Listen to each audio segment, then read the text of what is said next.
Welcome back. Well, as I mentioned, we have Dr. James Chen here, who is an orthopedic surgeon, and thank you for being with us. I appreciate it. Thank you for having me, Lisa. We have lots of questions because, I was telling you beforehand that you never really know at what point are you going to need a replacement versus maybe just surgery or even physical therapy for that matter, because we all have aches and pains in our joints all the time, especially as we get older. So before we get into some of these questions, can you give me just a little background on yourself? Yeah, of course. And thank you for the introduction. My name is James Chen. I'm an orthopedic surgeon practicing at community orthopedics, so just down the street at Mission Viejo. I subspecialize in hip and knee replacements, so that's the only surgeries I really do. And so having that expertise, I like to guide my patients through sort of exactly that. So when is the right time to have a hip or knee replacement surgery? Right. So I've been in the area for a couple of years now, and we have a very active community, a lot of patients. We were just talking about playing pickleball. We have a lot of surfers, a lot of golfers in the area. Right. And that's really my goal, is I'm an active individual. I want to keep my patients active, get you back to doing those activities and those sports that you really like to do. Right, So. and that's good because I like the fact that you could help guide us, as to whether or not you need surgery or you need a treatment of some sort before you get to full hip replacement. Right. So obviously you mentioned many of the activities that we do that can cause issues with our hips as well as our knees, but what about some other physical things that could be coming into play? Yeah, definitely. And I think, the biggest thing, so when we're talking about hip or knee replacements, as far as, should you have it done, it's really, are you indicated for that surgery? So do you need that versus any other sort of procedure or any non-operative modality, like we sort of mentioned?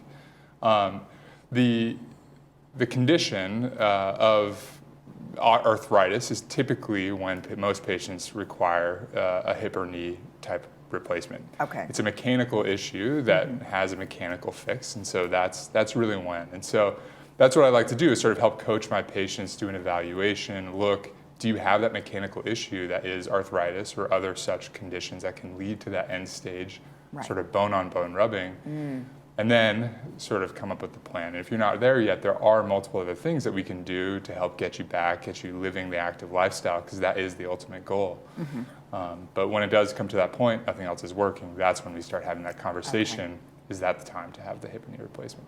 So as technology changes over time, I always say, you got a bone on bone. Can't you just inject something in there and have it go to work? Yeah. Have they come up with that yet? No, I know. We're working on it, definitely. Well, I always think that there's something, because it seems like I mentioned technology, and something that Mission Hospital really has helped provide your community group is technology. And tell me a little bit about some of the things. I know it's a collaboration between the two of you. What do they help you with? Exactly. So Mission Hospital, I'm a community orthopedics, but primarily go to Mission Hospital, and they're great partners with this. And a lot of the ways we practice medicine is evidence-based. And so when you talk about injections, you talk about other modalities other than surgery, we have this sort of shared vision. And we can have a whole different conversation as far as what are the non-operative options. And the Academy of Orthopedic Surgery actually publishes this every few years. We come to consensus statements. Okay. And so there are various injections that we could use.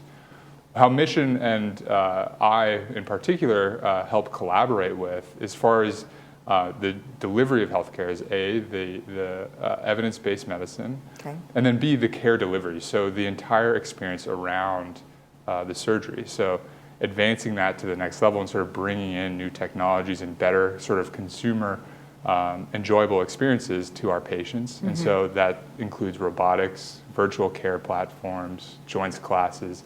Having access to your team going through this sort of major ordeal helps sort of advance the experience for our patients. Would that also include recovery and therapy and anything that would be needed afterwards? Correct. Yes, correct. Okay, great. So let's talk about early stages. So as you mentioned, we have very active people here, and they probably have aches and pains and things from many of the activities. So at what point would you start to see arthritis really causing a problem? Yeah, definitely. And, that's when it sort of takes a sort of introspective look into your life and what are you exactly doing, right? The first step is, are you having pain, obviously? And so if you're having pain, and so your hip, that typically presents as groin pain, and your knee sort of pain on the inside or the outside of your knee, if you get some crunching sensation, those are the earliest signs that you could be getting arthritis. And then at that point, come and get an x-ray, see if you're indicated. And then even if you are indicated, so we have a lot of patients who are bone-on-bone arthritis, so they have that rough rubbing surface. But if you can still do everything you want to do, and you can take an anti-inflammatory, Advil, Aleve, have an occasional injection, then it's probably not worth it to go ahead with that hip or knee replacement. The moment you know is when you've tried everything, you can't do those activities you want to do, and that is a good solution, and you're indicated based off your x-rays and my examination. That's when you really want to go ahead with this type of procedure. And those patients in particular have the best results. And, you know, it's really a remarkable surgery. I think we all know somebody with a hip or knee replacement. Absolutely. They're back living very active lifestyles, and it's pretty phenomenal. Well, it's really changed quite a bit, as we mentioned, the technology, because, you know, and with the robotics, your recovery is quite a bit less than what you would have if it was just traditional surgery, correct? Right, exactly. And the robots, and you talk about advancements in this field, the robots are really an enabling type of technology. So it's a tool that I can use to help customize the surgical approach. And so each individual is different. There's no cookie cutter solution for everybody. And so the robot helps me sort of execute that customized plan, that customized sort of procedure. And you combine that with a certain type of implants, which we can discuss in the clinic as well during the evaluation. It really gets it down to an individual procedure, an individual plan for that specific individual. And so that's what it does. And what are you replacing the joints with? I mean, is it titanium, or what are you using? Yeah, definitely. So it's really a resurfacing type procedure, and the area that's resurfacing or in contact with the bone is some sort of metal, and so they're all alloys, either titanium alloy or cobalt chromium alloy. So part of the intake process that I ask is, are you allergic to any metals that you know of? Very rare, but there are some cases where that could be the case. The then bearing surface, the new smooth surface, is going to be some combination of metal on plastic, a special plastic called the highly cross linked polyethylene, which had major advancements back in the late 90s. And so those are lasting about 20 to 30 years now. Wow. Yeah, that's so a great. long time. Or some sort of ceramic on plastic. So that is the smooth surface. So it's a combination of metal, plastic, and ceramic. So I wanted to ask, bad habits can really come into play, which makes your arthritis worse.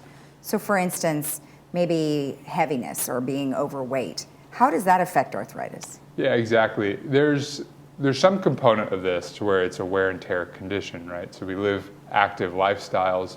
You can think of it as tires on a car. The more you use it, the more force is going through those joints, the faster you could get arthritis.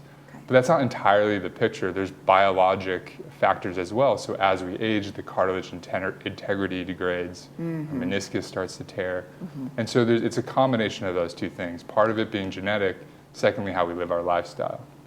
So someone who's had a trauma before or a fracture involving one of these joints, you may want to think twice about living a lifestyle with long-term, high-impact type activities.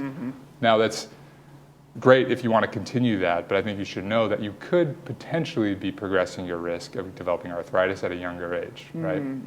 Even after you have a joint replacement surgery, higher impact type activities, you can go back and doing them. But that's where the conversation and really working with me or working with your surgeon comes into picture, because then we can sort of assess, you know, your longevity is expected to be such and such if you live this type of lifestyle, which is great, which is what ultimately patients want to do. And again, we live in such an active lifestyle that even with doing most of these activities, again, it lasts 20 to 30 years. Great information. I mean, certainly hips and knees are probably the most popular that you do replace, and one does certainly affect the other as well. So thank you so much. I appreciate the information. Yeah, thank you for having me, Lisa. I appreciate it. You're welcome. If you want more information about anything that we've just discussed, or you want to know more about Dr. James Chen, you can certainly get in touch with him at 949-348-4000, and that's at the Community Orthopedic Medical Group, or you can go to their website, comg.com. We'll be right back after this.